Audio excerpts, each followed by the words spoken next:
நாகர்கோவில் கிளைமேட்டை புரிஞ்சிக்கவே முடியலப்பா. மார்னிங் அடிக்கிற வெயிலுக்கு மண்டை சூடாகி தான் நான்லாம் பெட்டை விட்டே எழும்புவேன். மத்தியானம் மழை பொழந்து கட்டும். அகைன் ஈவினிங் மழை பெஞ்சதுக்கு அடையாளமே இல்லாத அளவுக்கு வெயில் அடிக்கும். திருப்பி நைட்டு மழை பெய்யும். இன்றைக்கும் அப்படி தான். நான் எழும்பும்போது நல்லா வெயில் அடிச்சிட்டு இருந்தது.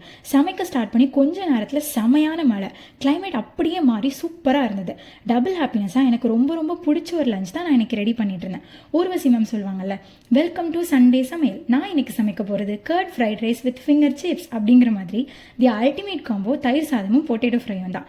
தயிர் சாதத்துக்கும் எனக்கும் ஒரு அழகான லவ் ஸ்டோரி இருக்குது. யூஸ்வலாக யாராச்சும் உங்களுக்கு பிடிச்ச ஃபுட் என்னன்னு கேட்டால் மேக்ஸிமம் பீப்புள் பிரியாணி தான் சொல்லுவாங்க. அஃப்கோர்ஸ் எனக்கும் பிரியாணி ரொம்ப ரொம்ப பிடிக்கும். ஆனால் பிரியாணி மார்னிங் சமைச்சதும் கொஞ்சமாக சாப்பிட்லாம், அப்புறம் லஞ்சுக்கு சாப்பிட்லாம். அகைன் டின்னர்னா எனக்கு சுத்தமாக இறங்கவே இறங்காது. அதே மாதிரி டெய்லி கொடுத்தாலும் சாப்பிட முடியாது. ஆனால் தயிர் சாதம் எப்போ கொடுத்தாலும் எத்தனை வாட்டி கொடுத்தாலும் நான் அசராமல் சாப்பிடுவேன். இன்ஃபேக்ட் நான் காலேஜுக்கு அடிக்கடி அம்மா கிட்ட வச்சு கேட்குற ஒரு லஞ்ச்னா அது தயிர் சாதம் தான். தயிர் சாதம் வைக்கிற அன்னைக்கெல்லாம் என் லஞ்ச் பாக்ஸ் சீக்கிரமாக காலி ஆகிடும். காலேஜில் என் ஃப்ரெண்ட்ஸ்கிட்ட எபிக்கு ரொம்ப ரொம்ப பிடிச்ச ஒரு ஃபுட் என்ன அப்படின்னு கேட்டிங்கன்னா எல்லாரும் பதில் மாறாமல் ஒரே டிஷ் தான் சொல்லுவாங்க, அது தயிர் சாதம். எனக்கும் தயிர் சாதத்துக்கும் அப்படி ஒரு தீரா காதல்னே சொல்லலாம். நான் இப்படி இருக்கேன், ஆனால் எல்லார் எங்கேயுமே இந்த மாதிரி ஒரு காம்போ இருக்கும். எந்த அளவுக்கு நமக்கு ஒரு ஃபுட்டு பிடிக்குதோ அதே அளவுக்கு அந்த ஃபுட்டை வெறுக்கிற ஒரு பர்சன் கண்டிப்பாக இருப்பாங்க. அதே மாதிரி தான் என் ஸ்டோரியிலையும். தயிரை கிட்ட சேர்த்துக்காத ஒரு கேரக்டர் என் கூடவே சுத்தம். ரக்ஷா, என் காலேஜ் ஃப்ரெண்ட்.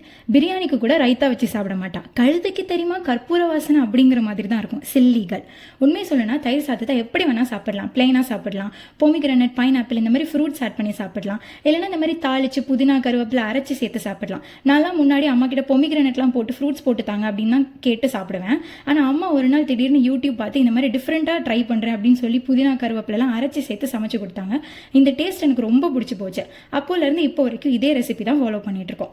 எல்லாம் செஞ்சு முடிச்சுட்டு பிளேட்டில் கொஞ்சமாக தயிர் சாதம், பொட்டேட்டோ ஃப்ரை, புதினா துவையல் எல்லாம் வச்சு பார்க்குறதுக்கே அவ்வளோ கலர்ஃபுல்லாக ரொம்ப அழகாக இருந்தது.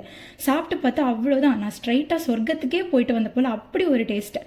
நல்லா சாப்பிட்டதுக்கு ஒரு அடையாளம் மனநிறைவோடு ஒரு குட்டி தூக்கம் போடுறதான். ஸோ நான் இப்போ தூங்க போகிறேன். இன்னொரு வீடியோவில் பார்க்கலாம். டாட்டா.